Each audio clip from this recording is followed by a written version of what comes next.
Hello students, welcome to RT academy. और मैं आपका बायोलॉजी टीचर नागेंद्र साहू। तो 11th बहुत बहुत वेलकम हमारे आरटी एकेडमी चैनल पे। और जैसा कि मैं हर बार कहता हूँ कि चैनल को लाइक सब्सक्राइब शेयर जरूर करते रहें लेक्चर्स के लिए। तो 11th जो आज का हम टॉपिक अपना स्टार्ट करेंगे वो टॉपिक हमारा होगा साइटोस्केलेटन। नाउ साइटोस्केलेटन मींस कि एक तरीके का स्केलेटन भी बताता हूं मैटर आपको। सबसे पहली बात तो ये कि जो हम चैप्टर लेके चल रहे हैं वो चैप्टर हमारा सेल यानी कि द यूनिट ऑफ लाइफ। और यूनिट ऑफ लाइफ के बारे में हम काफी कुछ जान चुके हैं। अगर आप कंटिन्यूअसली वीडियोस को देखते चलेंगे one lecture after one lecture, then आपको हर एक टॉपिक सीरियल वाइज मिलेगा, जहां पर सबसे पहले आपने लर्न किया हमारे सेल की डिस्कवरी के बारे में जाना, देन सेल के कंपोनेंट्स के बारे में जाना, फिर एंडोमेम्ब्रेन सिस्टम के बारे में जाना। लास्ट वीडियो हमने मुलाकात करी थी माइटोकॉन्ड्रिया, क्लोरोप्लास्ट, लाइसोसोम से मुलाकात करी। एंड आज हम डिस्कस करने जा रहे हैं साइटोस्केलेटन। क्या है साइटोस्केलेटन? तो देखिए, साइटो का मतलब लिया गया है सेल से। मैं हमेशा कहता हूं बायोलॉजी में साइटो टर्म कहीं भी यूज होगा तो आप उसे सेल से समझेंगे। साइटो का मतलब होता है सेल। साइटो का मतलब सेल एंड स्केलेटन। स्केलेटन तो आप अच्छे से जानते ही हैं। स्केलेटन क्या है? जैसे हमारी बॉडी में स्केलेटन बोन्स का बना है, ऐसे सेल के सेल में उसका एक स्केलेटन सिस्टम है। और उस स्केलेटन सिस्टम जो बना है वो प्रोटीन का बना हुआ है। ये है प्रोटीन का बना हुआ। तो आज जो हमारी आपसे चर्चा होगी वो इस प्रोटीन के बने साइटोस्केलेटन पे चर्चा करेंगे कि आखिर सेल में मौजूद ये साइटोस्केलेटन है क्या। एनसीईआरटी का टर्म जो ये है साइटोस्केलेटन, ये है क्या। चलिए चलते हैं साइटोस्केलेटन पे। आइए, साइटोस्केलेटन मींस ये है साइटोस्केलेटन।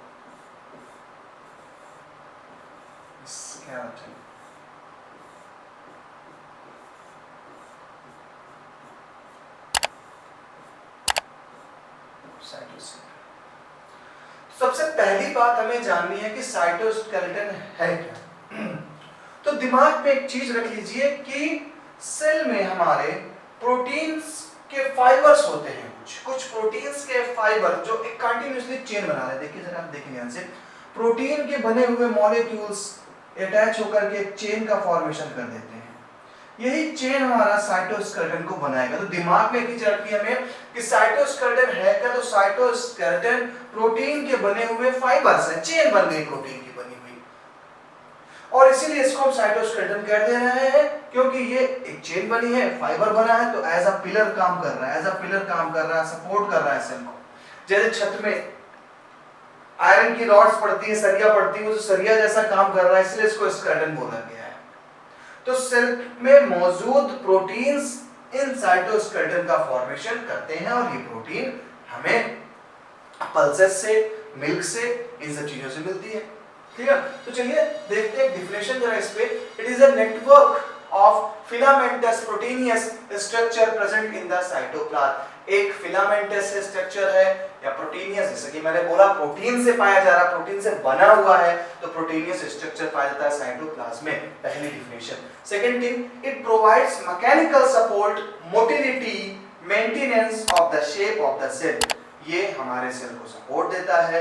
सेल को अगर मोटाइल है सेल तो सेल को मोटिलिटी प्रोवाइड कराता है एंड हमारे सेल के शेप को मेंटेन रखता है। ये सारे काम देख रहे हैं हमारे साइटोस्केलेटन। तो पहली बात तो ये कि साइटोस्केलेटन बने हैं प्रोटीन के।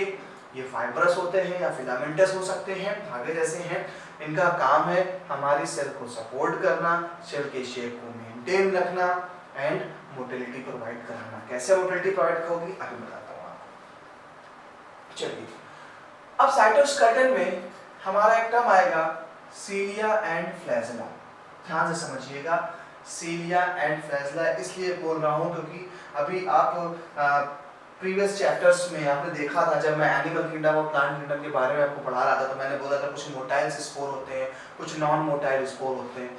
तो ये मोटाइल और नॉन मोटाइल की जो कहानी है ये कहाँ से आई? तो देखिए, मोटाइल और नॉन मोटाइल की कहानी चालू हुई हमारे फाइब्रस प्रोटीनियस स्ट्रक्चर पे, जिसे साइटोस्केलेटन कहा जाता है। ये जो साइटोस्केलेटन है डियर, ये साइटोस्केलेटन में दो एग्जांपल आपको मिलेंगे, सीलिया और फ्लैजेला। सीलिया की लेंथ छोटी होती है, जबकि फ्लैजेला की लेंथ ज्यादा होती है। चलिए देखते हैं कि सीलिया फ्लैजेला आखिर है क्या।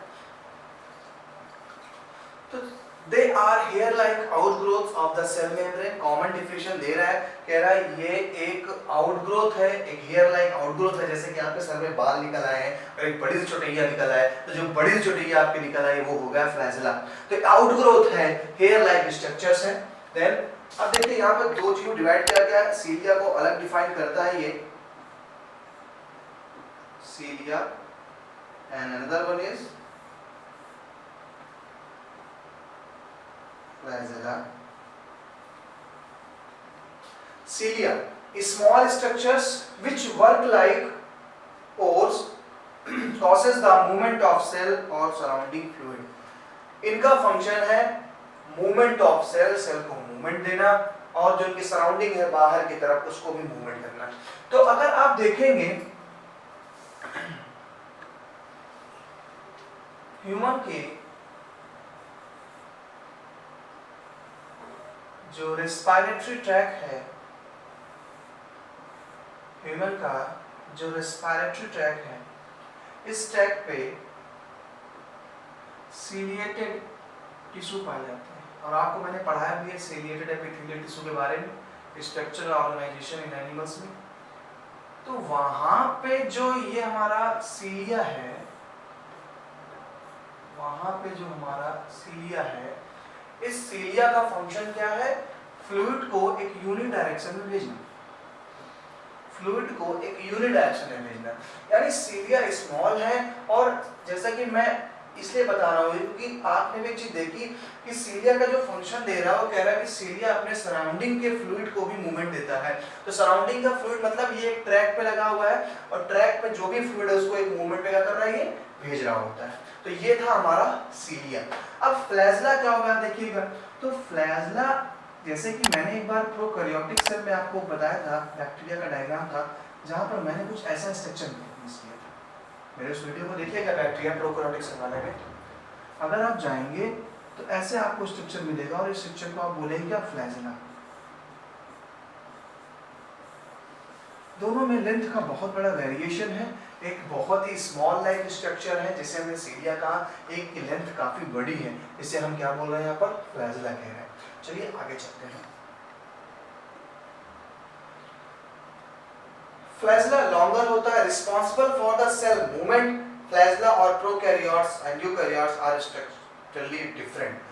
फ्लैजेला चाहे प्रोकैरियोट्स का हो और स्ट्रक्चरली ये यूकैरियोट्स से डिफर होता है। यानी प्रोकैरियोट यानी बैक्टीरिया में मौजूद फ्लैजेला अलग होगा, और किसी भी यूकैरियोटिक सेल में मौजूद फ्लैजेला अलग होगा। तो सबसे पहले फ्लैजेला और सीलिया में आपने एक डिफरेंस याद रखना है कि फ्लैजेला की जो लेंथ है वो लेंथ सीलिया के कंपैरिजन में ज्यादा होगी, सीलिया का लेंथ छोटा होगा। ठीक है, ये तो पहला डिफरेंस मिलना है आपने। अब देखते हैं कि दोनों के क्या इंटरनल स्ट्रक्चर क्या है दोनों का। देखिए ये हमारे एनसीईआरटी का डायग्राम है, जरा स्ट्रक्चर समझिएगा बहुत ही ध्यान से। Clear? Cilium and flagella are covered with plasma membrane. Cilia हो और फ्लैजेला हो, सबसे पहले तो इनके सराउंडिंग आप जो देख रहे हैं स्ट्रक्चर, ये है प्लाज्मा मेम्ब्रेन। ये है आपका प्लाज्मा मेम्ब्रेन।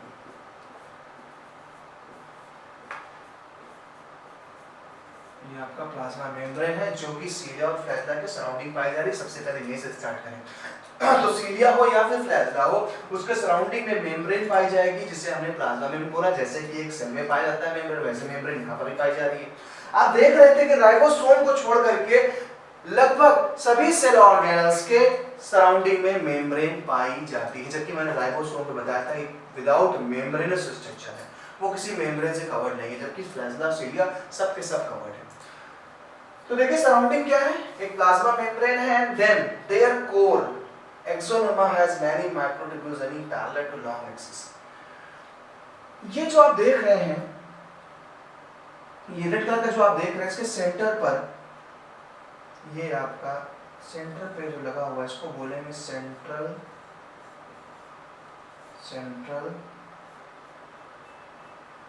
माइक्रोट्यूब्यूल है। माइक्रोट्यूब्यूल वही है ट्यूब्यूल्स प्रोटीन के बने हुए ट्यूबुलर फॉर्म में स्ट्रक्चर्स है। ये जो आप देख रहे हैं स्ट्रक्चर, ये स्ट्रक्चर एक ट्रांसवर्स सेक्शन है फ्लैजेला या सीलिया का, ट्रांसवर्स सेक्शन है। ये जो आप देख रहे हैं ये ट्रांसवर्स सेक्शन है हमारे फ्लैजेला का या सीलिया का, दोनों का ही इंटरनल एनाटॉमी दिखाई जा रही है। आप देखें ध्यान से, इनको ऐसे कट, यानी कोई सीलिया है और उस सीलिया को हमने यूं कट किया तो वो हमें स्फेरिकल शेप में ऐसे दिखाई पड़ रहा है। तो सबसे पहले सराउंडिंग में प्लाज्मा मेम्ब्रेन पाई जा रही है। दो तरीके की प्रोटीन पाई जा रही है, एक प्रोटीन सेंटर पे पाई जा रही है, प्रोटीन पेरिफेरल रीजन पे पाई जा रही है। और यहाँ जो प्रोटीन, उस प्रोटीन को हम ट्यूबुलिन प्रोटीन बोलते हैं। क्या बोलेंगे, जब भी फ्लैजेला और सीलिया में अगर कोई प्रोटीन पाई जा रही है तो उस प्रोटीन को हम नाम देंगे ट्यूबुलिन, TUBULIN। ट्यूबुलर प्रोटीन होती है।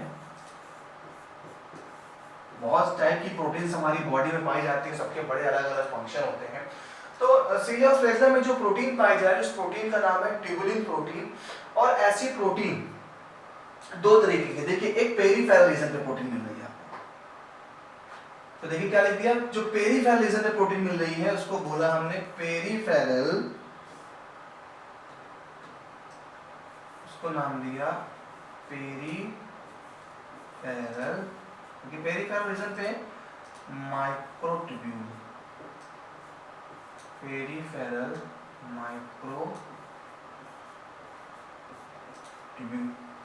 ठीक है।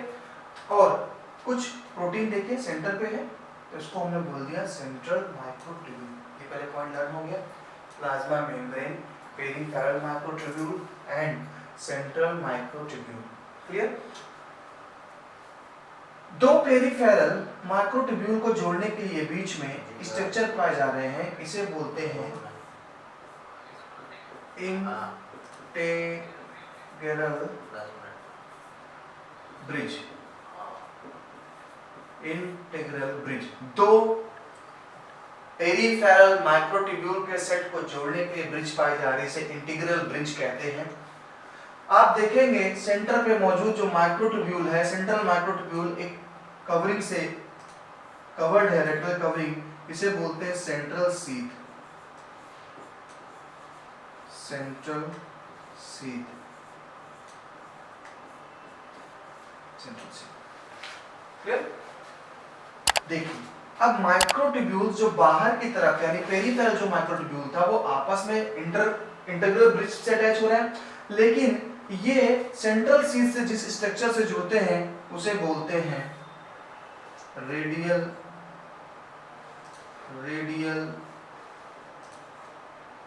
स्पोक, या स्पाइक कह दीजिए, रेडियल स्पाइक कर दीजिए ज्यादा अच्छा लगेगा, radial spike.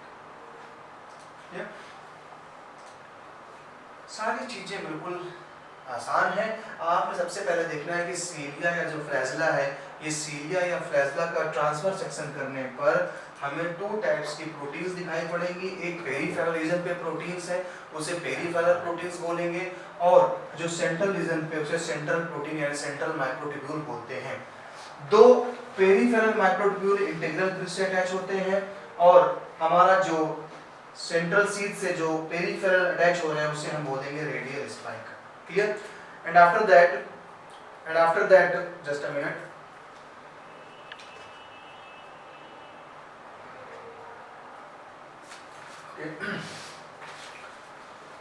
And now central sheath के बाद अब एक क्वेश्चन में यहाँ पर बनता, आप देखेंगे सराउंडिंग में, यानी कि पेरिफेरल में कितने माइक्रोट्यूब्यूल्स हैं, 1 2, या 1 2 3 4 5 6 7 8 9, यानी जो पेरिफेरल माइक्रोट्यूब्यूल है वो 9 है।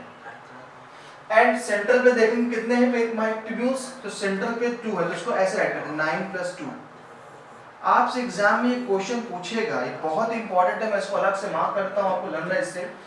ये आपके मोस्ट इंपॉर्टेंट क्वेश्चन है एकेडमिक और नीट दोनों के,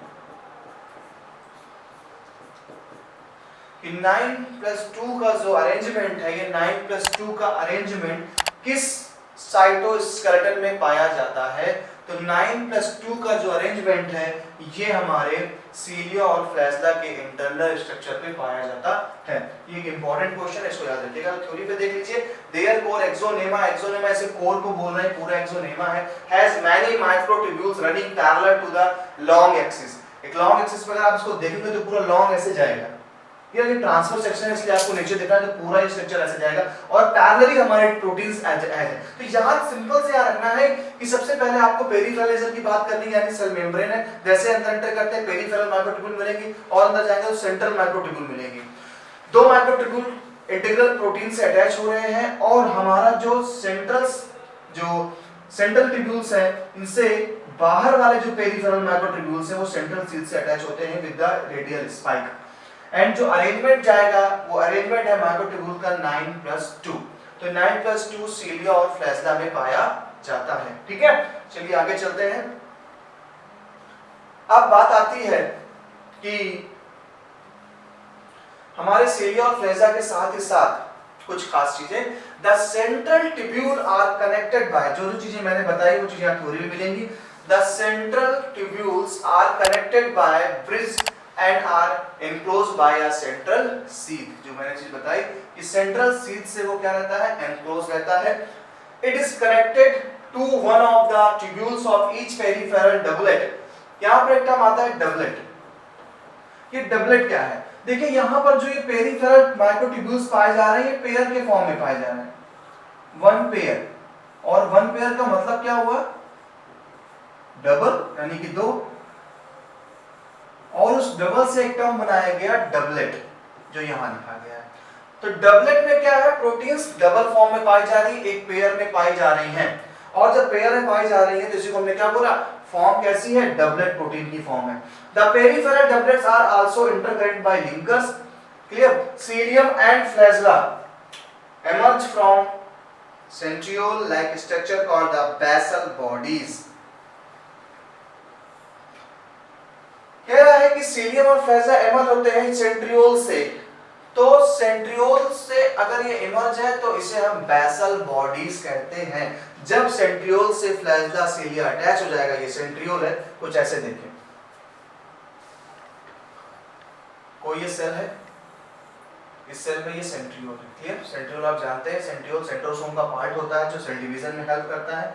अब कह रहा है कि अगर ये सीलिया या फ्लैजला इस सेंट्रियोल से अटैच है, ये सेंट्रियोल है, ये आपके फ्लैजेलम है, अगर ये अटैच है सेंट्रियोल फ्लैजेलम से, तो ये जो अटैच्ड बॉडी है, अब इस बॉडी को हम नाम देंगे बेसल बॉडी, अब इसे हम नाम देंगे बेसल बॉडी। अब ये बेसल बॉडी होगी, यानी एक इमर्ज फॉर्म है फ्लैजेलम और सेंट्रियोल का, तो उसे बेसल। देखिए ये छोटी-छोटी चीजें होती हैं जो हम लोग जब कभी पढ़ते हैं और चार चीजें आती हैं तो बेसल बॉडी क्या है यार।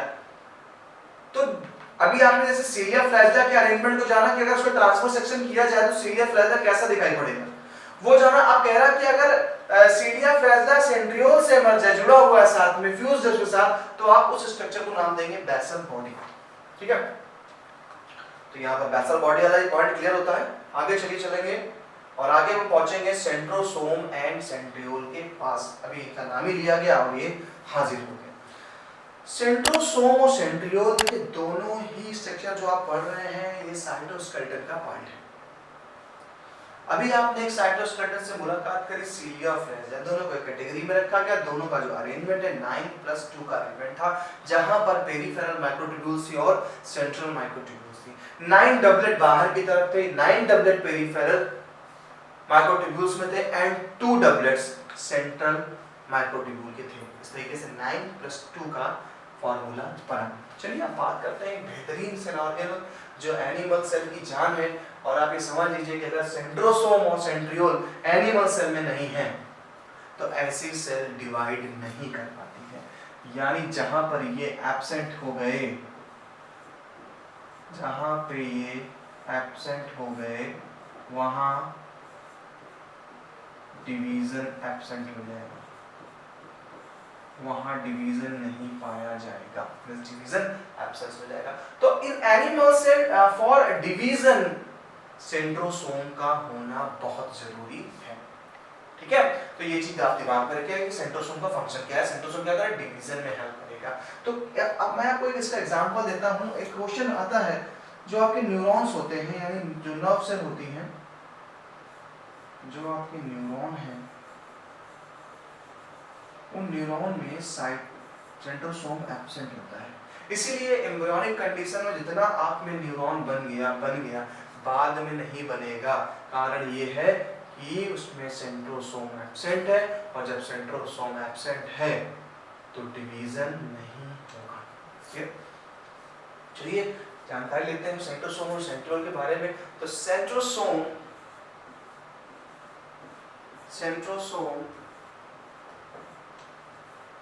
is an organelle containing two non-membranous bound cylindrical structure called centriole।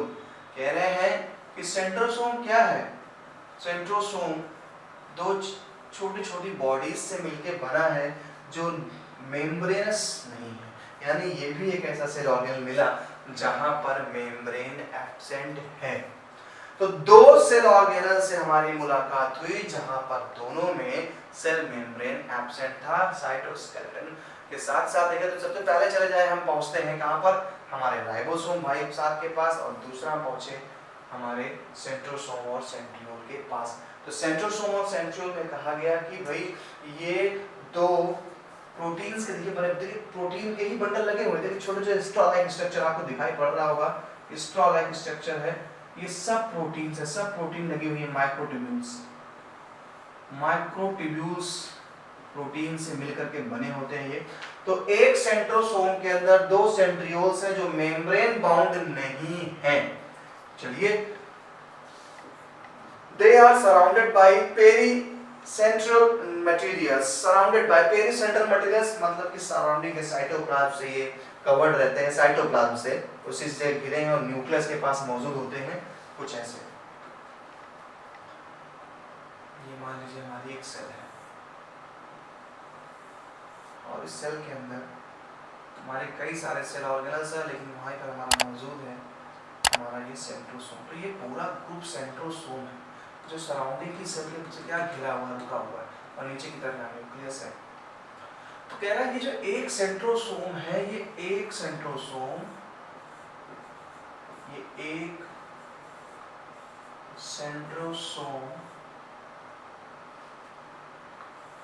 Perpendicularly arrange to proteins का कंपोजिशन,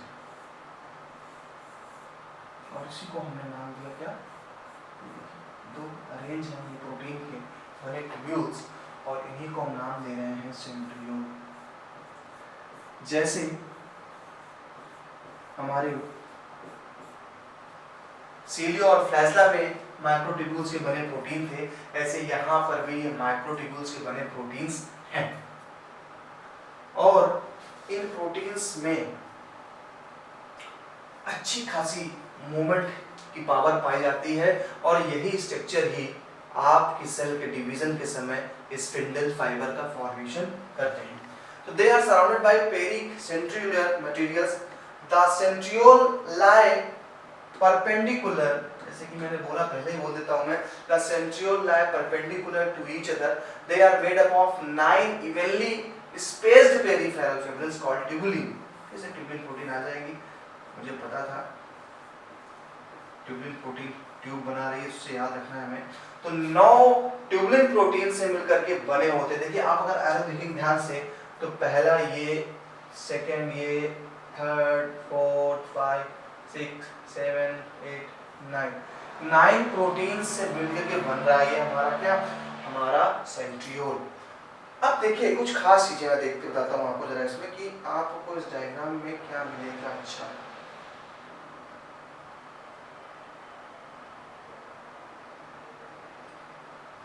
देखिए कह रहा आपसे कि 9 ट्यूबुलिन प्रोटीन से मिलकर बना है, लेकिन यहां पर एक चीज याद रखिएगा कि जो हमारा, मैं इसी पेज पे आपको बता देता हूं, मैं पहले फिर चलता हूं फिर एनसीईआरटी को रीड करेंगे। तो सेंट्रियोल था, अगर इसको जूम करके देखें हम लोग तो ये ऐसे कुछ दिखाई पड़ेगा, कुछ ऐसा। 3 ट्यूबुलिन प्रोटीन्स का ग्रुप है, 3 ट्यूबुलिन प्रोटीन्स के ग्रुप है और ऐसे 9 पाए जाएंगे, 9 ट्यूबुलिन प्रोटीन्स का ग्रुप होगा, 9 ट्यूबुलिन प्रोटीन का ग्रुप होगा, ऐसे 9। जैसे वहां पर आप देख रहे थे हमारे सीलिया और फ्लैजेला में, वैसे कुछ दिखाने का तो देखिए, ये जैसे वहां पेरिफेरल प्रोटीन थी, वहां पेरिफेरल प्रोटीन किस फॉर्म में थी? डबलेट फॉर्म में। वहां पे डबल थे प्रोटीन का, ऐसे था, लेकिन यहां पे देखिए 3 पाए जा रहे हैं, तो इसे हम बोल देते हैं ट्रिपलेट। ये हमारा हो गया ट्रिपलेट, वहां डबलेट था, यहां ट्रिपलेट था।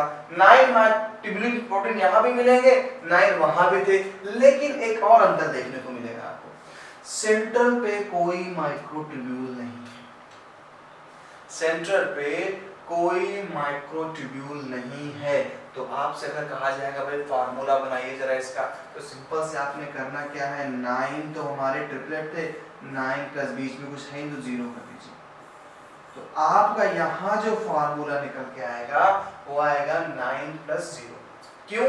9 ट्रिपलेट मौजूद है, जबकि सेंटर पे कोई भी सेंट्रल ट्यूबुलिन प्रोटीन नहीं है, और जब सेंटर पे कोई ट्यूबुलिन प्रोटीन नहीं है तो फार्मूला बनेगा 9 प्लस 0। क्लियर? चलिए आपको देखते हैं, वही सारी थ्योरी यहाँ मिलेगी आपको।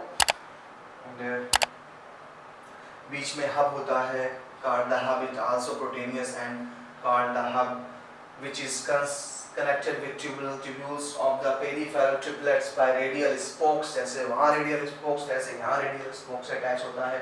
The centrioles form the basal body, cilia and flagella and spindle fibers that give rise to spindle apparatus during cell division in animal cell.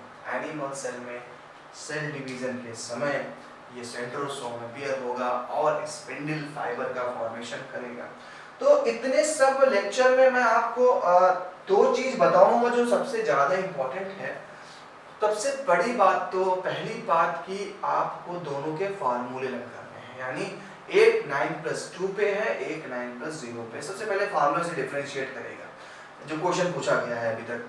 And दूसरा क्वेश्चन जो आपसे बात करेगा वो बात करेगा कि जो सेंट्रोसोम है, इस सेंट्रोसोम का फंक्शन क्या है, ये किस जगह पे फंक्शन कर रहा है सेंट्रोसोम।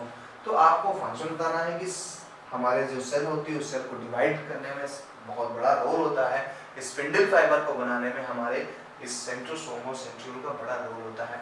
जैसे कि सीलिया और फ्लैजेला दोनों अलग अलग स्ट्रक्चर थे, लेकिन यहाँ पर सेंट्रोसोम और सेंट्रियोल्स एक ही स्ट्रक्चर है, बस इस सेंट्रियोल के पूरे ग्रुप को हमने सेंट्रोसोम बोल दिया, सेंट्रियोल के पूरे ग्रुप को हमने यहाँ पर सेंट्रोसोम बोल दिया। बस इतना डिफरेंस है, बाकी दोनों एक ही स्ट्रक्चर है। एक सेंट्रोसोम के अंदर 2 सेंट्रियोल्स हैं, ट्रिपलेट फॉर्म में है, 9 प्लस 0 का फार्मूला बनता है। अब जो आपका सेल ऑर्गेनल बचता है, देखिए हमने अगर फिर से रिवाइज करा दूं आपको स्टार्टिंग से, तो सबसे पहले सेल के चैप्टर में मैं इसको क्यों कर रहा हूं कि जैसे जैसे डे, अब लास्ट डे आता है लेक्चर का कि हाँ इस लेक्चर के बाद ये चैप्टर फिनिश हो जाएगा, तो मैं रिवाइज कराता हूं जिससे कि आपके ब्रेन में सारी चीजें घूम के फिर से एक बार आ जाए। सबसे पहले जब आपने मुझसे इस चैप्टर का इंट्रोडक्शन लिया तो हमने सेल के डिस्कवरी के बारे में बताया, जहां पर रॉबर्ट हुक, लीवेनहॉक साहब, कई लोगों से हमने मुलाकात करी। हमने सेल के कंपोनेंट को जाना कि सेल में प्रोटोप्लाज्म होता है, सेल वॉल, सेल मेम्ब्रेन होता है। हमने उसके एक्टिव सेल ऑर्गेनल्स के बारे में डिस्कस किया। हम यही नहीं रुके, हम आगे चले और चलते चलते हम सेल के पहुंच गए सेल मेम्ब्रेन, और सेल वॉल के बारे में जानने से हमने उसका केमिकल कंपोजिशन देखा, सिंगर एंड निकोलसन का दिया हुआ फ्लूइड मोज़ेक मॉडल देखा, हमने आपको सैंडविच बना करके यहाँ दिखाया था कि भाई बाहर प्रोटीन अंदर प्रोटीन बीच में सैंडविच, वो सेल मेम्ब्रेन थी। सेल वॉल को जाना, हमने एंडोमेम्ब्रेनस सिस्टम के बारे में जाना कि हमारे सेल में एंडोमेम्ब्रेन सिस्टम कौन कौन है। इन सब की जानकारी के बाद जब और आगे पहुंचे तो हमने मुलाकात करी कुछ नॉन एंडोमेम्ब्रेनस स्ट्रक्चर से, जहाँ पर हमारी मुलाकात माइटोकॉन्ड्रिया, प्लास्टिड इन सब से हुई। एंड उन सबको फिनिश करने के बाद हम आज पहुंचे साइटोस्केलेटन पे, और इस साइटोस्केलेटन में हमने ट्यूबुलिन नाम की प्रोटीन से वाकिफ हुए। हमारी बॉडी में इतनी सारी प्रोटीन है, ट्यूबुलिन एक प्रोटीन है जो बना रही थी सीलिया और फ्लैजेला को, सेंट्रोसोम, सेंट्रियोल को। हमने एक एक टॉपिक करके उनको भी समझा। हमने सीलिया फ्लैजेला में 9+2 के फॉर्मूले को जाना और सेंट्रोसोम और सेंट्रियोल में 9+0 के फॉर्मूले को जाना। इस तरीके से हमने इस चैप्टर का 95% पार्ट कवर कर दिया है, जहाँ पर हमने काफ़ी चीज़ें सीखी। नेक्स्ट टाइम पे जब आपकी मेरी मुलाकात होगी, नेक्स्ट वीडियो पे, नेक्स्ट लेक्चर पे, तो हम रूबरू होंगे एक नए और बेहतरीन टॉपिक से, जो टॉपिक हमारा होगा न्यूक्लियस, जो कि बहुत ही इम्पॉर्टेंट पार्ट था, इसलिए इसको साइड में आखिरी में रखा गया है, क्योंकि न्यूक्लियस बहुत भाई साहब का बड़ा एक अपना अलग उनकी अंबाजी है, क्योंकि वो ब्रेन ऑफ दिस सेल है। तो उस न्यूक्लियस के बारे में डिस्कस करेंगे। ओके, तो लगातार ऐसे ही हमारे वीडियोस को देखते रहें, हमारी फैकल्टी की वीडियोस को देखते रहें और अच्छे से एंजॉय करके पढ़ते चलें। चलिए मुलाकात करते हैं नेक्स्ट वीडियो में, तब तक के लिए बाय बाय।